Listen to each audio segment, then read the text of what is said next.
5, 4, 3, 2, 1, 0.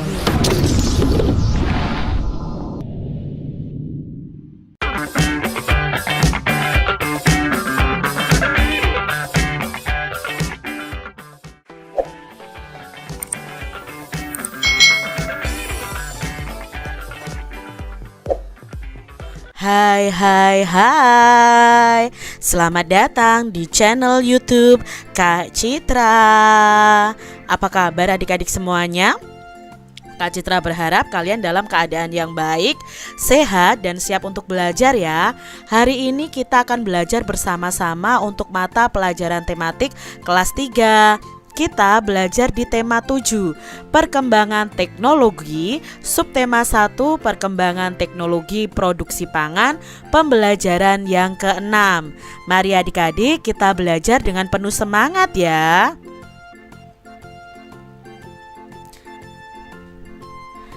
Adik-adik, Siti, Dayu, Lani, Udin, Beni, dan Edo ingin belajar membuat tempe.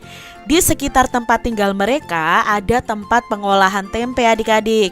Sebelumnya mereka telah membaca beberapa informasi tentang pembuatan tempe. Cara membuat tempe. Kedelai merupakan hasil perkebunan yang memiliki banyak manfaat. Tempe adalah salah satu hasil teknologi pangan dari kedelai. Cara membuatnya itu cukup mudah. Kacang kedelai digunakan untuk membuat tempe. Selain itu ditambahkan ragi tempe serta daun pisang adik-adik. Pertama, kacang kedelai akan dicuci hingga bersih. Kemudian direndam dulu selama 12 sampai 18 jam. Kacang kedelai dicuci hingga kulitnya terlepas. Lalu kacang kedelai tadi dikukus atau direbus hingga empuk. Kacang kedelai yang sudah empuk akan diangkat dan ditiriskan. Ragi tempe dapat ditaburkan jika suhunya telah berubah menjadi hangat. Kacang kedelai itu dapat dikonsumsi dalam bentuk yang baru, yaitu tempe, melalui teknologi pangan dan tentunya lebih awet adik-adik ya. Nah, teknologi pangan itu bermanfaat agar kedelai itu dapat dinikmati sebagai jenis makanan baru. Zat gizi pada tempe itu dapat memperbaiki sel-sel tubuh yang telah rusak. Itu tadi adik-adik ya, cara membuat tempe dari kedelai adik-adik. Kacang kedelai itu dapat dikonsumsi dalam bentuk yang baru yaitu tempe melalui teknologi pangan. Nah, teknologi pangan di sini bermanfaat agar kedelai dapat dinikmati sebagai jenis makanan baru. Zat gizi pada tempe itu dapat memperbaiki sel-sel tubuh kita yang telah rusak adik-adik. Jadi tempe ini sangat mengandung protein yang berguna untuk tubuh kita. Jadi kalau kalian yang suka makan tempe seperti Kak Citra ini ya, nah di situ ada protein yang sangat berguna untuk tubuh kita. Adik-adik, amati teks pada paragraf terakhir tadi. Apa manfaat teknologi pangan terhadap hasil panen kacang kedelai? Nah, di sini manfaat teknologi pangan terhadap hasil panen kacang kedelai yaitu kacang kedelainya dapat dikonsumsi dalam bentuk yang baru, yaitu bisa tempe ya adik-adik ya. Nah, zat gizi pada tempe itu sangat bermanfaat untuk tubuh kita, yaitu untuk memperbaiki sel-sel tubuh yang telah rusak.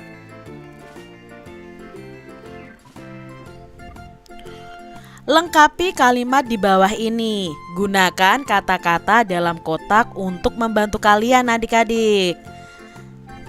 Nah, di sini ada kata-kata yang di dalam kotak ini ya. Ada konsumsi, kedelai, teknologi, proses, dan suhu.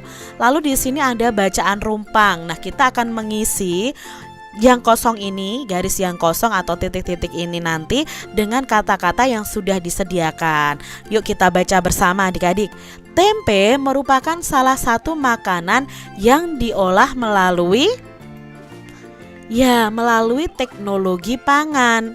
Bahan utamanya adalah kacang kedelai, dan ragi tempe. Ragi tempe berguna dalam ragi tempe ini berguna dalam proses perubahan dari kacang kedelai menjadi tempe. Ragi tempe ditaburkan di atas kacang kedelai saat apa adik-adik? Saat suhu kacang kedelai yang sudah direbus tadi telah turun menjadi hangat. Setelah 1 atau 2 hari, kedelai akan berubah menjadi tempe. Titik-titik tempe akan memberikan manfaat yang baik bagi tubuh. Ya, konsumsi tempe akan memberikan manfaat yang baik untuk tubuh kita. Seperti itu ya adik-adik. Siti, Dayu, Lani, Udin, Edo, dan Beni ikut serta membuat tempe. Mereka bekerja sama menyiapkan proses pembuatan tempe. Udin dan Edo menyiapkan kompor dan panci. Dayu mencuci kacang kedelai dibantu oleh Lani. Siti dan Beni bertugas merebus kacang kedelai. Nah adik-adik, Siti itu harus mengisi panci dengan air. Panci yang tersedia itu berukuran besar seperti ini. Lalu gelas untuk menuang airnya berukuran kecil. Siti menghitung banyaknya gelas berisi air agar panci ini bisa terisi sampai penuh. Ternyata panci ini bisa terisi penuh itu kalau sudah menuang air yang ada di gelasnya itu butuh 9 gelas. Jadi satu panci terisi penuh air setelah dituang 9 gelas satuan. Artinya volume dari satu buah panci ini setara dengan 9 gelas satuan. Seperti itu adik-adik. Volume itu isi ya, Kak Citra ingatkan kembali. Nah adik-adik perhatikan gambar berikut ini. Jika air di gelas dituangkan ke dalam panci, lingkari volume air yang lebih banyak. Nah di sini hanya 3 gelas. Kalau ini 10 gelas, lalu ada 2 gelas, 6 gelas, dan 1 gelas. Maka panci mana yang memiliki volume air yang lebih banyak? Ya tentunya volume air yang lebih banyak ya yang membutuhkan gelas paling banyak, yaitu yang ini adik-adik. Karena di sini untuk pancinya itu membutuhkan 10 gelas, otomatis volumenya ya 10 gelas ini. Adik-adik, perhatikan gambar berikut. Setelah membuat tempe, Siti dan teman-teman akan mengolah tempe yang sudah jadi. Mereka membayangkan menu masakan yang akan dibuat dari tempe. Siti ingin membuat tempe balado karena Siti ini suka pedas. Edo ingin membuat semur tempe karena Edo itu suka rasa manis. Lani ingin membuat tempe asam manis karena Lani ini suka rasa asam dari saus tomat.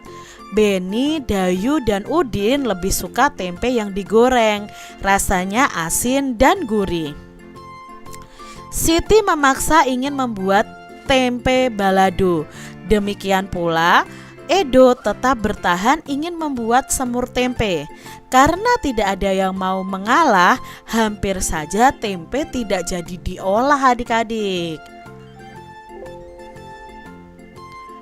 Keinginan setiap orang itu berbeda-beda.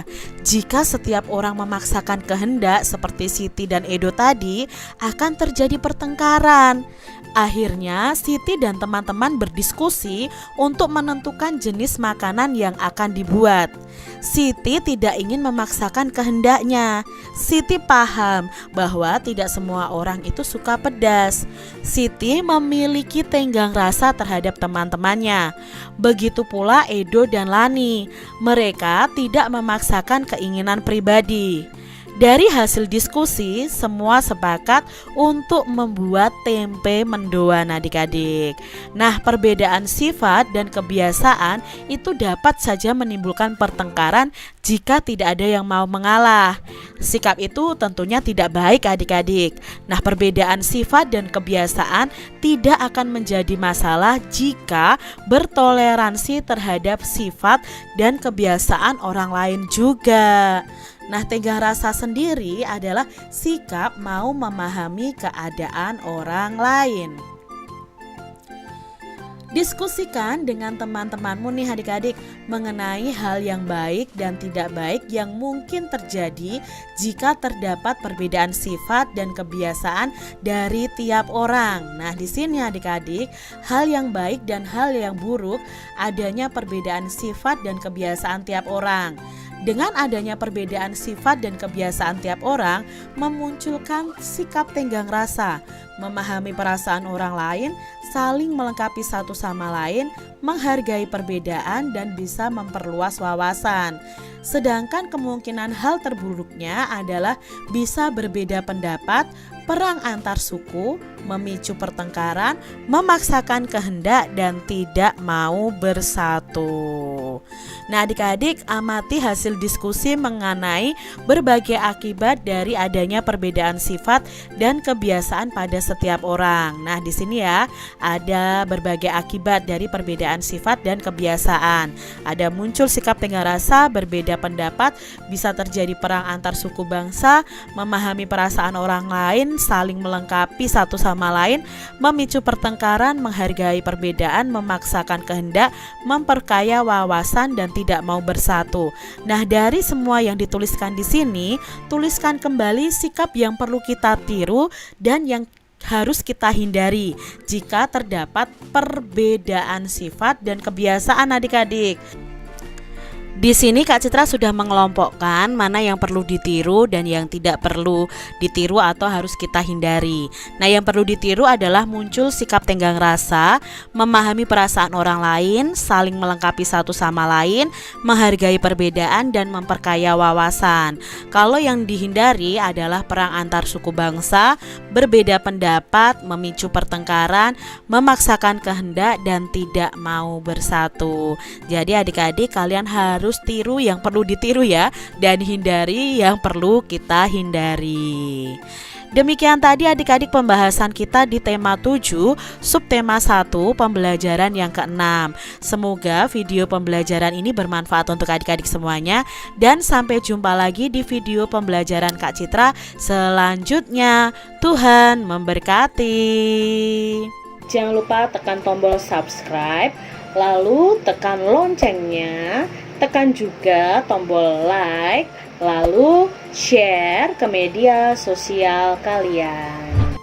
Jangan lupa untuk ikuti media sosial Kak Citra. Terima kasih.